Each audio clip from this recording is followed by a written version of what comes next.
Yep, that's me. You're probably wondering how I ended up in this situation.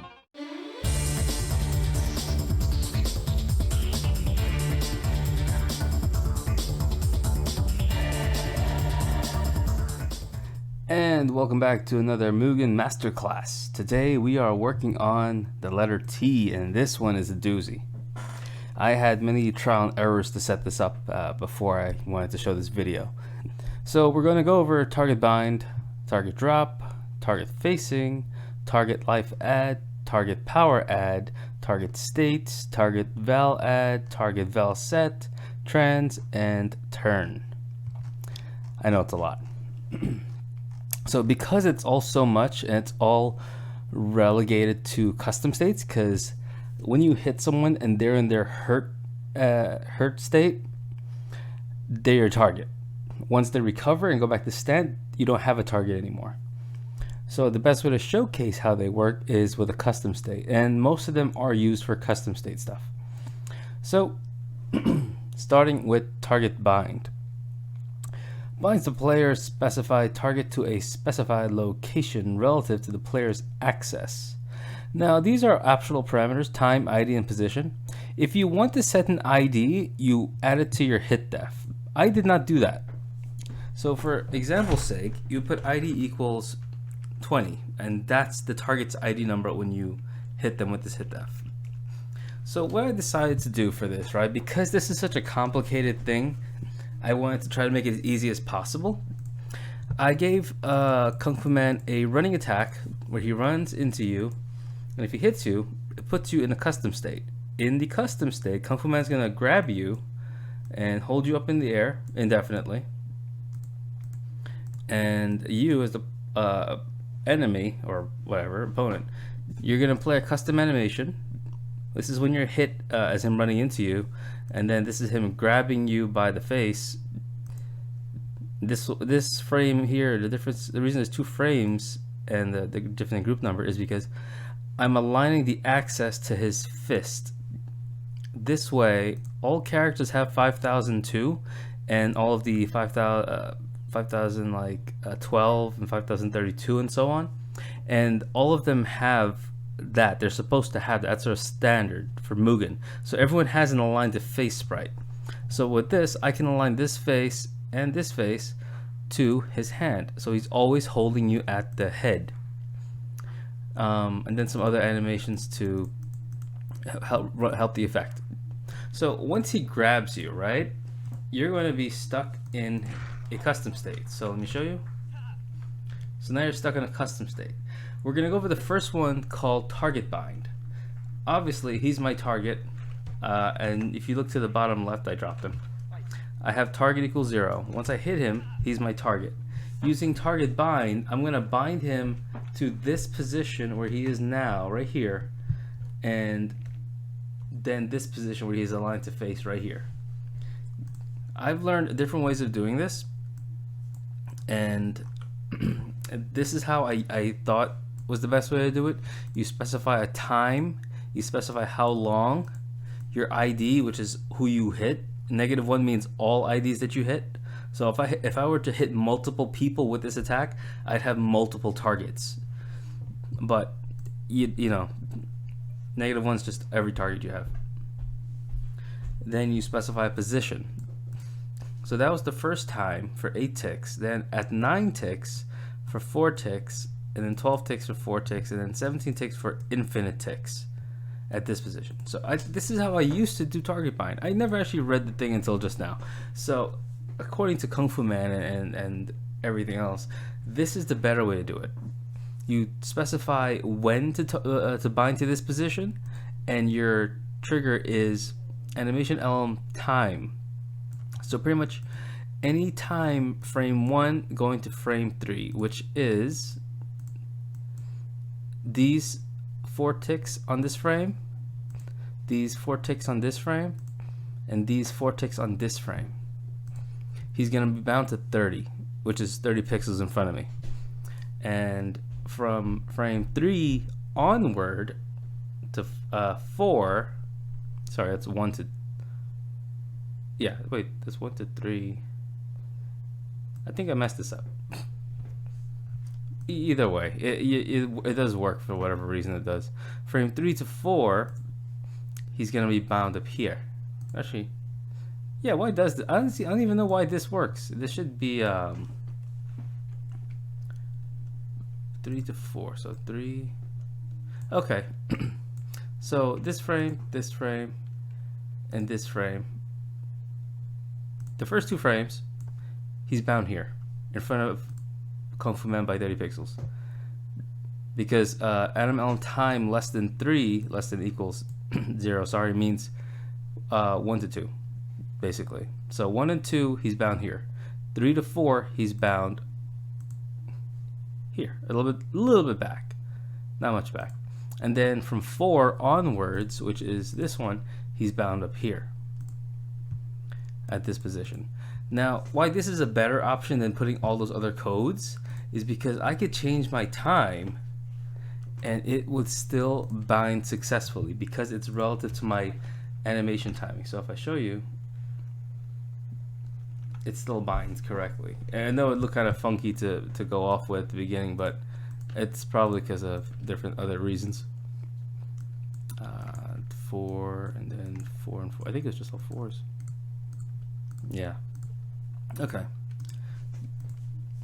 So TargetBind is very tricky. It's all about timing and everything. But I find that this was the best way to do it. And when you put player 2 in a custom state, you put a P2 state note in your hit def and a P1 state note for yourself.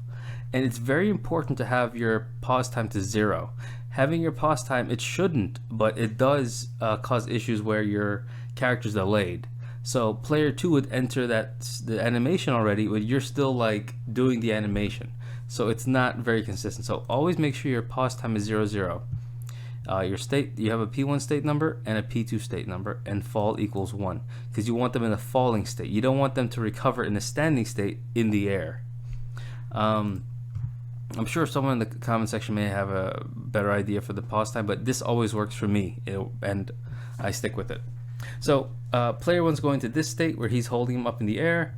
I use a player push because you want the characters to somewhat pass through each other because they're so close. You don't want their width bar to interact and push them away. It'll cause issues and it'll make it harder because you'll think it's not working, but it is working. And a screen bound because I'm holding him in the air. I don't want the screen to pan upwards into the sky. I just want it to stick where it is. And then these are the 3 target binds to get him from here to here. And then we're both stuck like this indefinitely. So, and then player 2 state, by the way, it's just this. You got your move type H because you're in a custom state.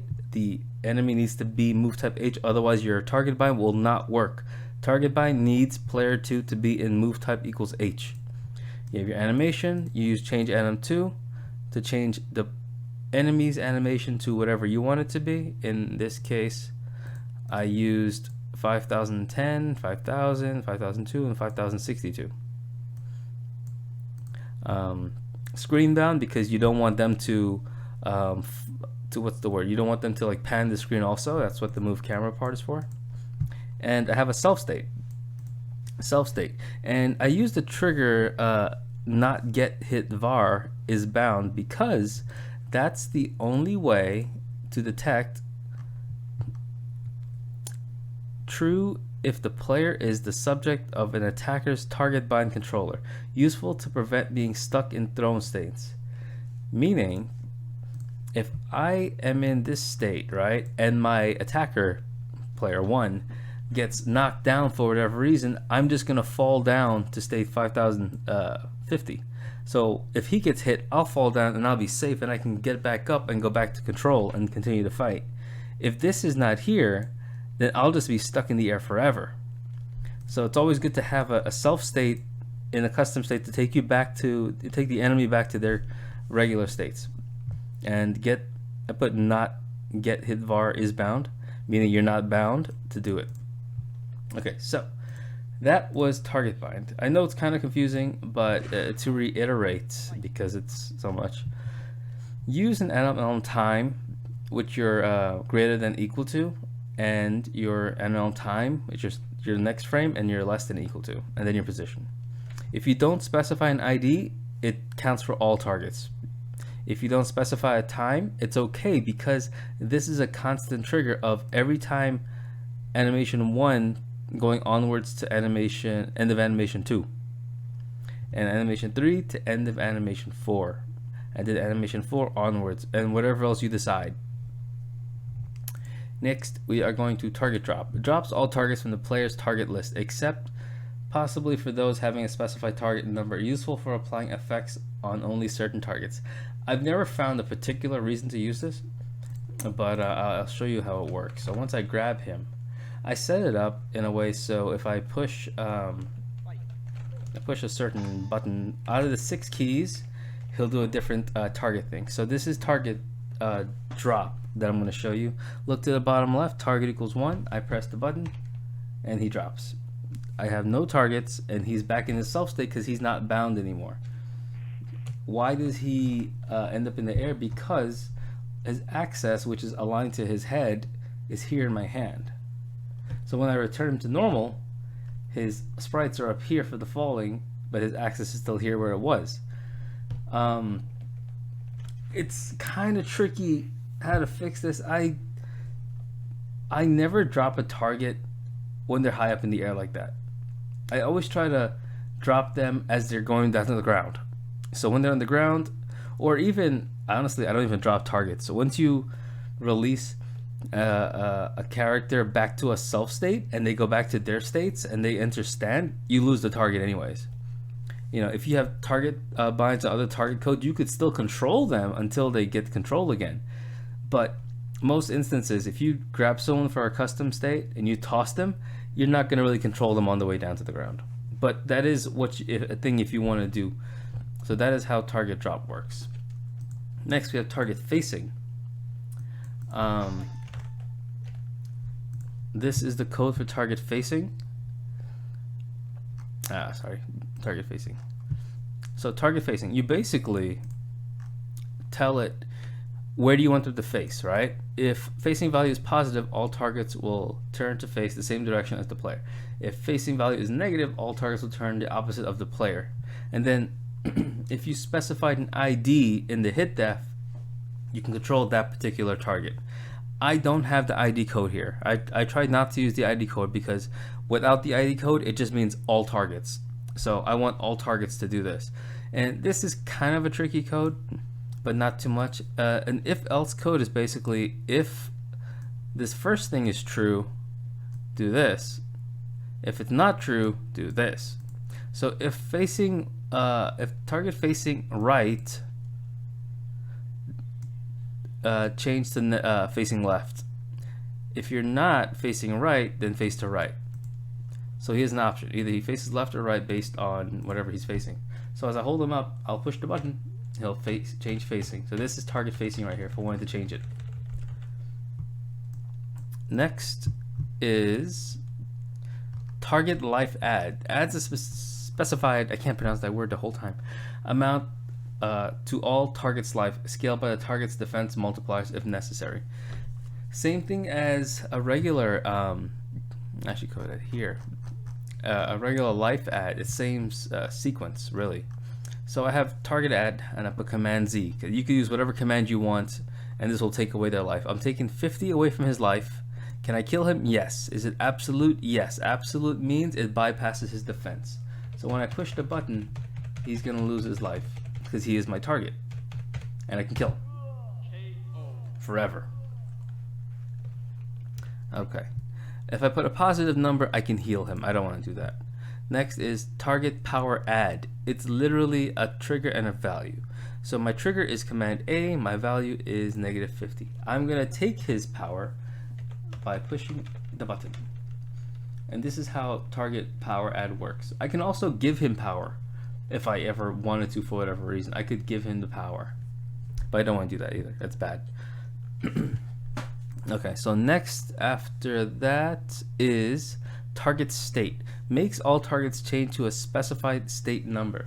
Now, if I had a character in a custom state and I wanted him to do something else, right? Like I wanted to knock him up in the air and flip around and pretty much just like do other things, like maybe be a basketball or a pinball. I would use a target state. So right now he's in state 220. When I send him to a target state, I'm going to send him to a state where he's spinning. And now his target state is a different state now. And I'll send him to another target state, which will shoot him off my hand. Pew! And he gets control again. I have a target? No, I do not. And this is freaking out because I don't have a target. So that's how this works. So target state, when I press B, sent player 2 from this state into this state. And this state had the angle draw which rotated them, and the screen bound and change anim. So he changed animation. Going back to this state, I had it set to, once he's in that state, the target state number is 2021, and my command is A, it'll change his state again to 2022, which is him shooting off in my hand, as you saw. So 2021, 2022, and I don't have a recovery thing, so it just stays like that. Let's see. I don't think I properly showed you the target drop. Let me just show you again. This is target drop. Oh, I did show you. Okay, yes, I did. Ha ha ha ha ha. Okay, so that is that. The next thing is TargetVelAdd and TargetVelSet. I put both these into one button because it needs a trigger that's constant, like 1, for VelAdd to work, and VelSet, it could have a constant or a standard trigger and it'll still work. And for both of them you specify a velocity. In this case, TargetVelAdd, if I hold forward, the velocity is going to be sent forward. The values are reversed because it's player 2. If I hold forward, the VelAdd is going to add this velocity, -0.5, consistently over itself, and it increases dramatically from -0.5 to -0.6, 7, 8, 9, 10, 11, 12, all the way up until it just keeps going infinitely. It just goes really fast. And if I hold back, it targets VelSet set to 4. Like, they're going to go backwards at 4 speed all the time. So put them in state.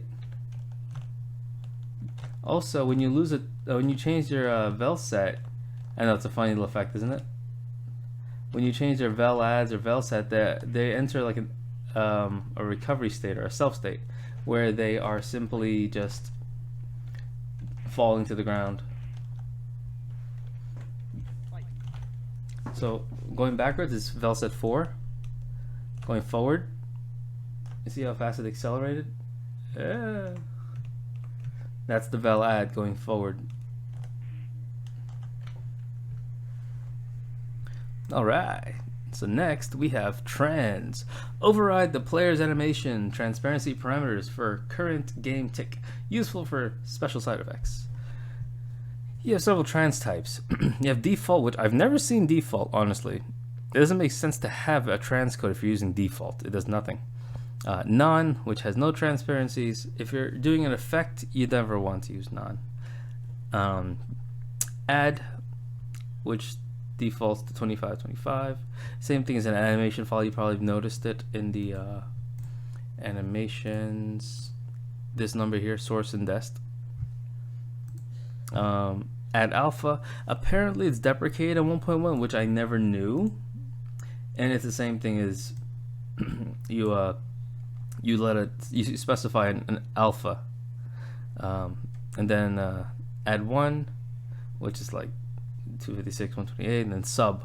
I don't know what sub is really based off of. It says fixed at 256, but something is different about it. It's like a negative basically of a film.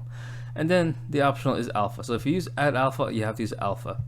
The example here, I never knew this was a thing. 256 minus time. I never knew this was a thing for trans. So what we're gonna do is we are going to go to taunt. Right, we go to taunt and we use a trans code. And we're gonna copy this transcode in the example and see what it does.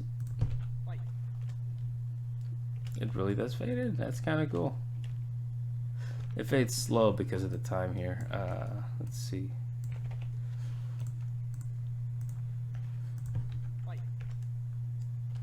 Yeah, interesting. But yeah, I mean, what you would do for trans is normally your thing would be like, say whatever that is, and then for thing I would put 128, 128, and my character will be half visible. Let's see, that's 128, 128, and that's add also. So if you want to do a stealth character or a character that turns invisible, like this is your easy way to do it, where it's not fully broken, but that's pretty much what it is. And this needs a constant trigger. If I did time equals 5, it would happen for a split second and you wouldn't really see it. Yeah, I trying to pause it. There. Split second. Boom, back to regular. You need a constant trigger for trans. And lastly, turn. Turn just needs a single trigger, like time equals, and it'll turn your character the opposite direction. It skips the turn animation altogether, as it states here. Instantly turns your character to face the opposite direction, does not play a turning animation. So, just have him turn around. If your character has a back attack, for whatever reason, because some characters do, you could use a turn animation and a forward attack, and it'll work also. You just have to do the well, no, you can actually have them turn afterwards. Yeah, that's what turn does. I've only used it for like a dramatic finisher type of move, but that's it. If you guys want, I can upload this Kung Fu Man, put him in the description, so everyone can give it a shot and see how the codes work and stuff. That's fine with I'm fine with that for this one, because TargetBind and all these target codes are very tricky, and you know, I just want you guys to at least have a nice example or something of how they work. Well, thanks for watching.